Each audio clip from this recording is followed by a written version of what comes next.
بسم اللہ الرحمن الرحیم۔ السلام علیکم پیارے دوستو، آج کی ویڈیو میں ہم ایک ایسے موضوع پر بات کریں گے جس کے متعلق بحیثیت مسلمان ہم سب کو مکمل معلومات ہونی چاہیے تاکہ ہم آنے والے وقت کے لیے اپنے آپ کو تیار کر سکیں۔ پیارے دوستو، دجال کی آمد ایک ایسا موضوع ہے جس کے متعلق احادیث کی کتابوں میں کئی جگہ تفصیل سے بتایا گیا ہے۔ جس طرح ہر آنے والے نبی نے اپنی قوم کو اس فتنے کے بارے میں آگاہ کیا، اسی طرح ہمارے آخری نبی حضرت محمد صلی اللہ علیہ وآلہ وسلم نے بھی امت مسلمہ کو دجال کے فتنے کے بارے میں کئی مرتبہ خبردار کیا ہے۔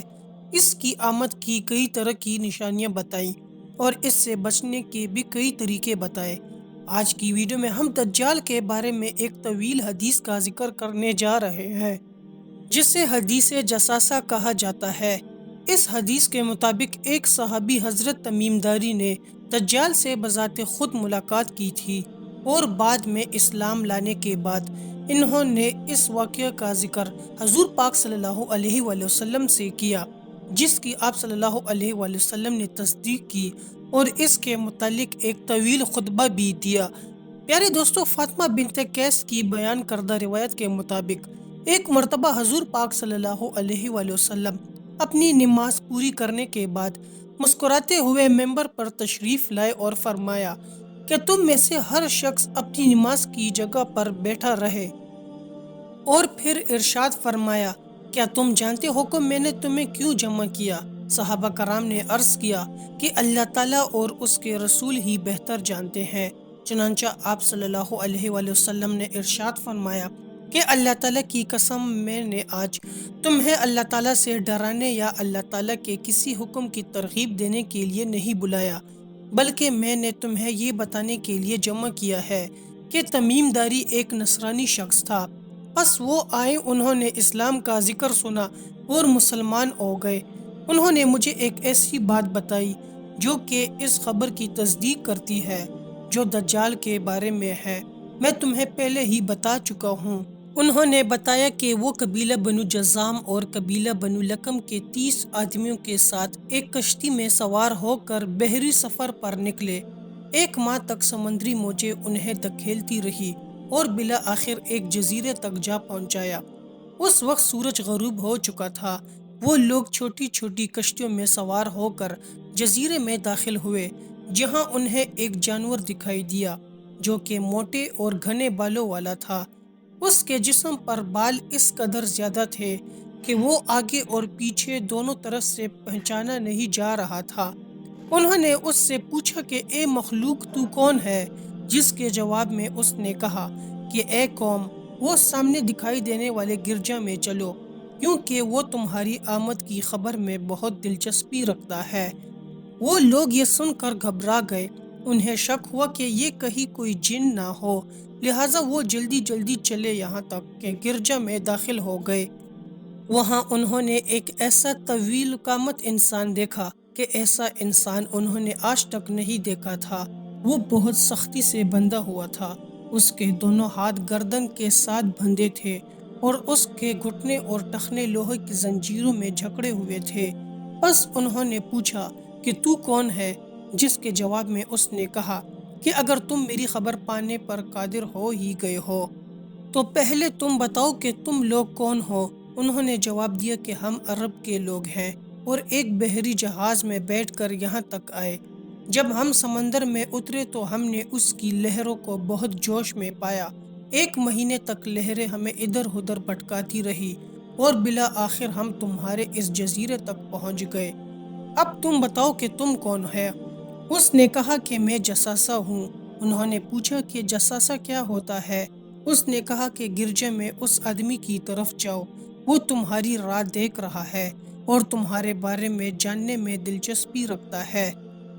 وہ سب پھر گرجے کی طرف تیزی سے دوڑے اور ساتھ ہی گھبرائے کہ کہیں وہ کوئی جن نہ ہو۔ وہاں موجود شخص نے کہا کہ مجھے بیسان کے باغ کے بارے میں خبر دو۔ انہوں نے پوچھا کہ بیسان کے باغ کے بارے میں تم کیا جاننا چاہتے ہو؟ اس نے کہا کہ میں اس باغ میں موجود کھجوروں کے پھل کے بارے میں جاننا چاہتا ہوں۔ انہوں نے اسے بتایا کہ ہاں، ان درختوں پر پھل آتے ہیں جس کے جواب میں اس شخص نے کہا کہ عنقریب وہ وقت آنے والا ہے جب وہ درخت پھل دینا چھوڑ دیں گے۔ پھر اس نے کہا کہ مجھے بحیرہ طبریہ کے بارے میں خبر دو۔ انہوں نے پوچھا کہ اس کی کس چیز کے متعلق تم جاننا چاہتے ہو؟ اس نے کہا کہ میں جاننا چاہتا ہوں کہ کیا اس میں ابھی بھی پانی موجود ہے؟ انہوں نے کہا کہ ہاں، اس میں ابھی کثرت سے پانی موجود ہے۔ جس کے جواب میں اس نے کہا کہ عنقریب وہ زمانہ آئے گا جب اس کا سارا پانی ختم ہو جائے گا۔ پھر اس نے کہا کہ اب مجھے زگر کے چشمے کے متعلق بتاؤ۔ تو انہوں نے پوچھا کہ اس کی کس چیز کے بارے میں تم جاننا چاہتے ہو؟ اس کے جواب میں اس نے کہا کہ کیا اس چشمے کے پانی کی مدد سے وہاں کے لوگ کھیتی باڑی کرتے ہیں؟ انہوں نے جواب دیا کہ ہاں، وہ چشمہ کثیر تعداد میں پانی اور وہاں کے رہنے والے اس کے پانی سے کھیتی باڑی بھی کرتے ہیں۔ پھر وہ کہنے لگا کہ اب مجھے امیوں کے نبی کے بارے میں کچھ بتاؤ کہ اس نے کیا کیا کیا ہے۔ انہوں نے جواب دیا کہ وہ مکہ کو چھوڑ کر اب یثرب یعنی مدینہ میں ہے۔ اس نے پوچھا کہ کیا راستے میں انہوں نے جنگ کی ہے؟ تو انہوں نے جواب دیا کہ ہاں، کی ہے۔ پھر اس نے پوچھا کہ اس نبی نے اہل عرب کے ساتھ کیا سلوک کیا؟ انہوں نے جواب دیا کہ وہ عرب اور اس کے کچھ مہلکہ علاقوں پر غالب آ گئے اور ان سب نے ان کی اطاعت کی ہے۔ اس نے پوچھا کہ کیا واقعی ایسا ہو چکا ہے؟ انہوں نے کہا کہ ہاں، ایسا ہی ہو چکا ہے۔ جس کے بعد اس نے کہا کہ یہی ان سب کے حق میں بہتر ہے کہ وہ اس کے تابع ہو جائیں۔ اور اب میں تمہیں اپنے بارے میں بتاتا ہوں۔ میں دجال ہوں۔ عنقریب مجھے یہاں سے نکلنے کی اجازت دے دی جائے گی، پس میں یہاں سے نکلوں گا اور پوری زمین کے چکر لگاؤں گا اور 40 راتوں میں ہر بستی میں اتروں گا، لیکن مکہ اور مدینہ کو چھوڑ کر، کیونکہ ان دونوں جگہوں پر جانا میرے لیے حرام کر دیا جائے گا اور وہاں داخل ہونے سے مجھے روکا جائے گا۔ اس کی ہر ایک گھاٹی پر فرشتہ پہرا دیں گے۔ حضرت فاطمہ بنت قیس رضی اللہ عنہ نے فرمایا کہ حضور پاک صلی اللہ علیہ وآلہ وسلم نے اپنی انگلی کو منبر سے چبویا اور ارشاد فرمایا کہ یہ طیبہ ہے، یہ طیبہ ہے، یہ طیبہ ہے، یعنی مدینہ ہے۔ کیا میں نے تمہیں یہ سب باتیں پہلے ہی نہیں بتا دی تھی؟